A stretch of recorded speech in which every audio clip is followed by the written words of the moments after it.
Well, I lost my job during COVID. Stay out of harm's way. I stay on the streets. I sleep in the park benches, bus stops. I walk. Iowa was once hailed as one of the most livable states in America. Low unemployment, peaceful towns, and a cost of living that made sense. People moved here to escape the crisis. But in 2025, a paradox surfaced. The place that once seemed safest has quietly become the epicenter of an invisible collapse. No riots, no tent cities sprawled across downtown. Just over 10,000 people slowly vanish into silent parked cars, into public parks that still open at sunrise, and in the eyes of society as if they never existed at all. Number 1. Iowa and the homeless picture. When people picture Iowa, they often think of golden cornfields, quiet evenings, and a pace of life untouched by chaos. For years, this state was recognized as one of the most livable places in America, known for low housing costs, safe communities, and an economy that seemed to work especially for the working class. But in the year 2025, beneath that calm exterior, something deeply unsettling has taken hold. Not with sirens or breaking news headlines, but with silence. A silence that surrounds families sleeping in parked vehicles. A silence that echoes through abandoned buildings where people now seek warmth during the night. More than 10,000 residents across Iowa no longer have a permanent place to live. They are not always visible. There are no large tent cities or public encampments. Instead, the crisis is scattered across car lots, alleyways, storage units, and temporary stays in overcrowded shelters. The people most affected are often women with children, elderly individuals, or workers holding 2 jobs and still unable to pay rent. In Polk County, which includes the capital city of Des Moines, homelessness rose by 13% over the past year. This growth has overwhelmed local support systems, strained shelter capacity, and left housing assistance programs backed up for months. Families now wait longer for emergency housing than they ever have before. All of this is unfolding in a state once celebrated for its stability, a place many assumed would never face this level of hardship. But the truth is, stability can be fragile, and when wages stagnate, while housing costs climb, even quiet places begin to break. So the question isn't simply why this is happening in Iowa. It's whether any place is truly immune and how close each of us might be to the same edge. What happens when the safest corners of the country begin to fray? Stay with us as we begin uncovering the deeper roots of a crisis few were willing to see. Ijayetsas Latos number 2. Quiet but alarming numbers. Sometimes the most urgent warnings don't arrive with sirens. They appear as numbers, quiet, unassuming, and easy to ignore. By the end of 2024, the state of Iowa, often seen as peaceful rural and far from crisis, reported nearly 3,000 people without stable housing. This wasn't a headline from a coastal metropolis or a high-density urban sprawl. It came from the heartland where many assume housing insecurity is rare. In the Two Rivers region, encompassing Story Marshall and Boone counties, more than 700 individuals were experiencing homelessness. In a country of hundreds of millions, these figures may seem modest. But at the local level, they represent a slow unraveling of the social fabric. More and more people are living without safe shelter, not hidden away, but in plain sight. Sleeping in grocery store parking lots, walking the same sidewalks we do setting up tents along familiar roads. The crisis isn't elsewhere, it's next door. In Polk County, home to the capital city of Des Moines, the situation has intensified. Within just 12 months, the county saw a 13% rise in the number of unhoused individuals, the sharpest year-over-year increase in over a decade. But behind the percentage points are human stories. People recently evicted after missing 2 rent payments, elderly residents priced out of long-time neighborhoods, young full-time workers whose wages haven't kept pace with a more than 30% rise in rent over the past 3 years. The state's housing infrastructure is straining. Emergency shelters are full. Transitional housing programs face months-long backlogs, and the pipeline for affordable housing, already underfunded, is now running dangerously thin. These figures are not just data points. They are early indicators of a system under pressure, a warning sign that something deeper is failing. Number 3. Homelessness is not from just one cause. Homelessness is often misunderstood as the result of a single poor decision, but in reality, it's rarely caused by just one event. For many, the descent into homelessness begins not with addiction, but with loss. A job lost due to layoffs, a rent increase that can't be absorbed, a divorce, a medical emergency, a mental health episode. But once someone loses stable housing, the pressure becomes immense. And in that vulnerability, some turn to drugs or alcohol not out of recklessness, but out of desperation. Substance use, especially. Methamphetamines and opioids has quietly spread through rural counties, often as a means of coping with isolation trauma or untreated mental illness. Mental health care, already limited across the state, becomes even harder to access once a person is unhoused. Without support, the spiral deepens. At the same time, the cost of housing has climbed far faster than wages. Over the past few years, the average increase in rent has outpaced wage growth by a wide margin, leaving low-income workers with fewer and fewer options. Even those with steady employment are often priced out of entire zip codes. They're not making less, they're just not making enough to keep up. This wage-rent gap is a growing chasm, and it's pushing more people into financial precarity than ever before. Finally, there simply aren't enough places to go. The availability of affordable housing in Iowa is critically low. Wait lists for public or subsidized units stretch from several months to more than a year in many counties.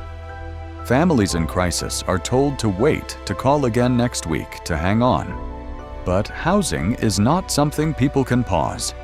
When there's no door to close behind you at night, everything else, work, safety, health, begins to fall apart. What's more devastating is this: for those already on the edge, the system doesn't offer a safety net. It offers silence. And sometimes that silence feels like permission to disappear. Number 4. A crack that has not healed returned to the early years of the COVID-19 pandemic, and the world appeared to shut down almost overnight. But for people without stable housing, it wasn't just about staying indoors. It was about losing access to the last few places where dignity and survival had coexisted. The closures of libraries, churches, and community centers, often unnoticed by the general public, struck a devastating blow to those who relied on them, not only for shelter, but for something much harder to replace: a sense of safety, belonging, and temporary stability. These spaces, modest as they may seem, once provided warmth during freezing nights, electricity to charge a phone, public restrooms, clean drinking water, and a quiet corner to rest without fear of being displaced. When the doors closed, those lifelines disappeared, and for many, they were never truly replaced. Simultaneously, crucial social services began to collapse: mental health counseling, detox support, and mobile health units either transitioned online, rendering them inaccessible to anyone without internet or devices, or were defunded altogether. By mid-2021, some Iowa counties experienced reductions or suspensions in outreach programs, though comprehensive state-level data on the total impact remains limited.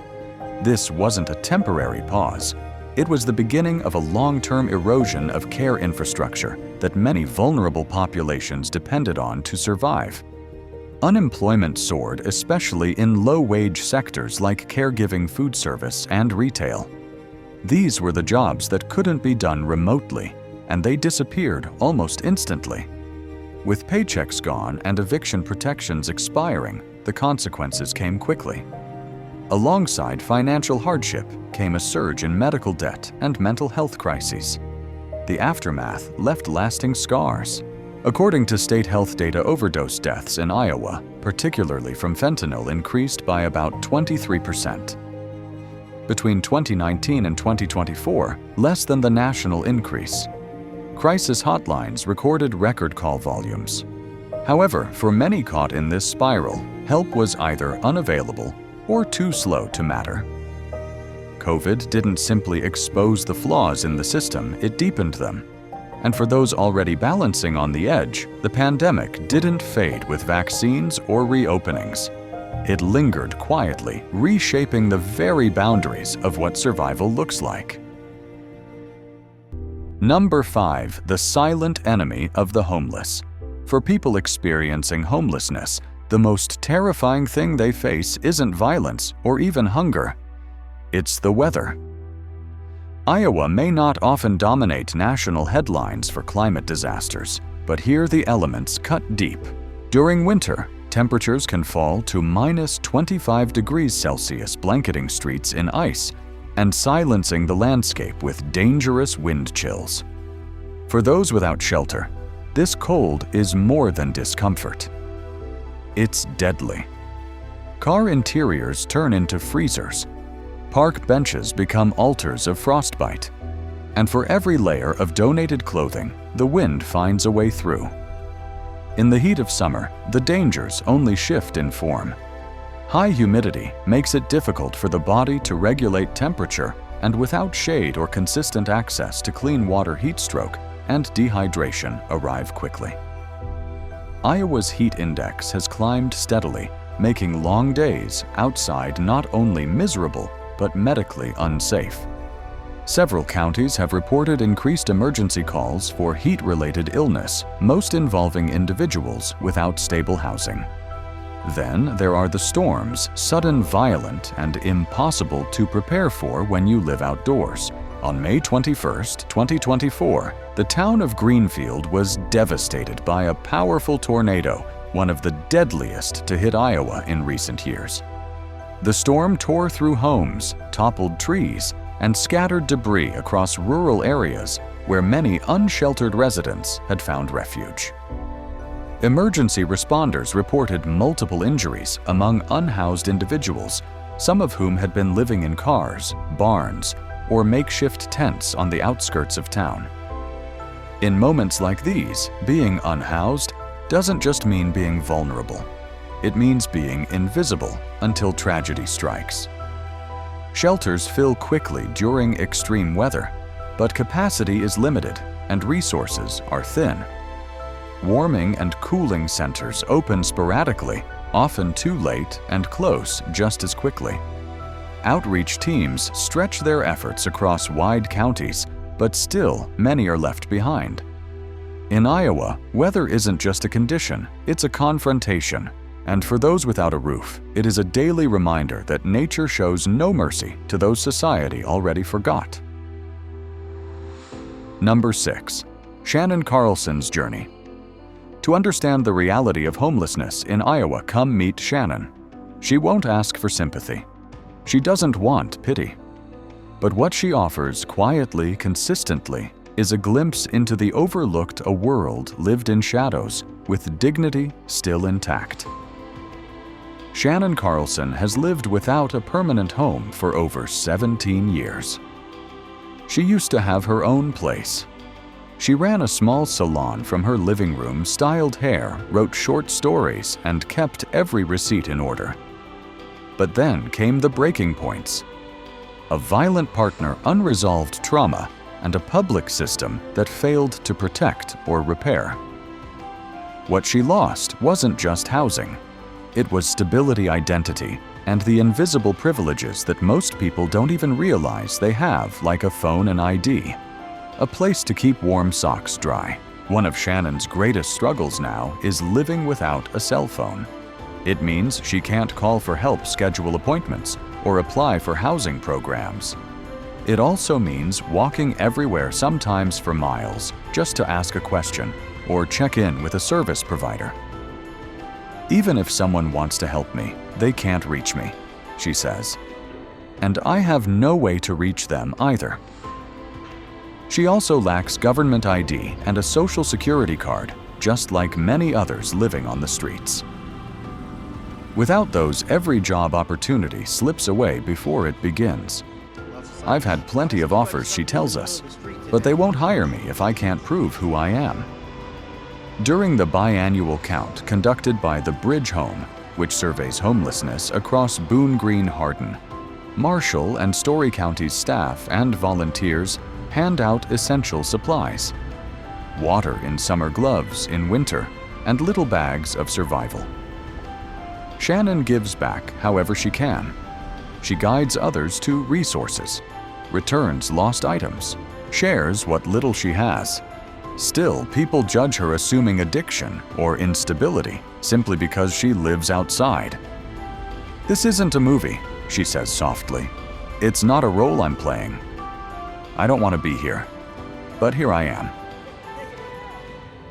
Number 7. Policy accidentally becomes punishment. Across several communities in Iowa, being without a home has quietly become a punishable condition. While housing options remain severely limited, some local ordinances have increasingly addressed visible homelessness through regulatory enforcement. Behaviors like pitching a tent, resting in public spaces, or asking for assistance are in some areas treated not as symptoms of crisis, but as violations of public order. Individuals without shelter may face fines, police warnings, or even arrest, not because of any criminal intent, but simply because they have no private space to exist in. These policies, while intended to maintain public cleanliness and safety, often leave people with nowhere legal to go. The result is a cycle of displacement, where people are moved from one location to another, losing what little stability they may have built. Meanwhile, unsheltered individuals often gather in makeshift encampments, vacant lots, wooded areas, or underpasses, places chosen not for safety, but for lack of alternatives. These areas typically lack access to clean water, restrooms, or trash disposal, leading to unsanitary conditions that can pose health risks not only to residents, but to surrounding communities.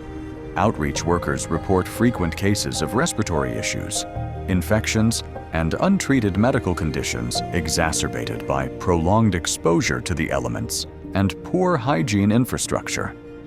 Compounding this is the fact that many of these informal encampments are far removed from essential services. Public transportation is limited, and few of these sites are within walking distance of health clinics, employment centers, or social service agencies. When individuals are repeatedly displaced or disconnected from their support networks, the chance for long-term recovery diminishes significantly. Local governments often face the difficult task of balancing public expectations for order with the complex reality of homelessness. However, the current approach risks treating the visibility of the problem as the problem itself. When public spaces are off limits to those without homes and no alternatives are provided, the system doesn't solve homelessness. Until policies are designed with housing solutions at their center, enforcement alone will not be enough. A sidewalk is not a home, but it shouldn't be a boundary that separates people from dignity either. Number 8. The role of community. For many Iowans slipping into homelessness, the greatest shock isn't the loss of housing itself. It's how little stands between falling and hitting the ground. Emergency shelters, community resource centers, and outreach programs like Homeward or Julpa Outreach are doing everything they can. But with limited beds, rotating volunteers, and static budgets, the reality is blunt. They are overstretched, overwhelmed, and often forced to turn people away. In Polk County alone, shelter demand has surged more than 13% in the past year. And yet, the number of operational shelter beds remains largely unchanged. People are placed on wait lists for housing that stretch not just weeks, but months. Smaller counties face an even grimmer picture where shelters are non-existent and the nearest resource center might be 50 miles away. Those who are lucky enough to get support often do so after sleeping in cars' tents or unsafe buildings for weeks. One approach that has shown promise is Housing First, a policy that flips the traditional model on its head. Instead of asking individuals to become housing ready by sobering up seeking therapy or finding employment first, it offers them housing immediately, then connects them to services after. In cities like Iowa City and Des Moines, this model has helped stabilize hundreds of lives and reduce emergency service use. But even this model faces a brutal bottleneck. There simply aren't enough units available to meet demand. And the gaps aren't just logistical, they're geographic. While some urban areas have adopted integrated housing-first strategies with funding and case management, rural counties remain disconnected. Access to basic support like ID replacement medication or job placement depends heavily on zip code. In effect, recovery becomes a lottery of location. What results is a system that works well for a few and barely exists for the rest. Not because of failure, but because the scaffolding isn't tall enough. And when that system is all that stands between safety and the street size, matters more than intent. Number 9. Change is needed. We often see the word homelessness plastered across headlines, often paired with phrases like crisis chaos or urban threat. But how often do we pause to truly look at that word, to feel its weight, and reflect on what it actually means? Homelessness is not just the absence of a roof. It's the loss of access to basic human needs, to identity, to participation in society. When someone loses housing, they don't just lose an address. They lose their place in the system. No mail, no job callbacks, no health care, no school enrollment for their children, no sense of safety. And often they lose the right to be seen as fully human. However, even in the most fragile situations, human dignity persists, quietly, persistently. We've seen it in the man who shares his only coat with a newcomer on a cold night. In the woman who saves a half sandwich to split with someone hungrier than she is. In the silent glances exchanged across campsites, a mutual acknowledgement that despite everything, they are still people, not statistics. We may not be able to fix everything overnight, but we can choose how we see. We can choose to stop looking away, to replace suspicion with understanding, to recognize that homelessness is not a reflection of someone's worth, but of a system that has failed to catch them in time. Change doesn't always begin with policy. Sometimes it starts with presence, with kindness that isn't performative, and with listening that doesn't try to fix just to witness. A blanket offered without judgment, a name remembered, a door opened even just metaphorically. Because the path back from homelessness is rarely walked alone, but too often it begins with silence, the kind that erases people from view. And maybe what we need to rebuild most is not just housing, but the fragile bridge of connection from one human heart to another. Now it's your turn. Will you continue to look away and treat homelessness as something disgraceful? Or will you choose to see, really see the person behind the label? Homelessness is not a flaw in character. It's a reflection of where our systems, and sometimes our empathy, fall short.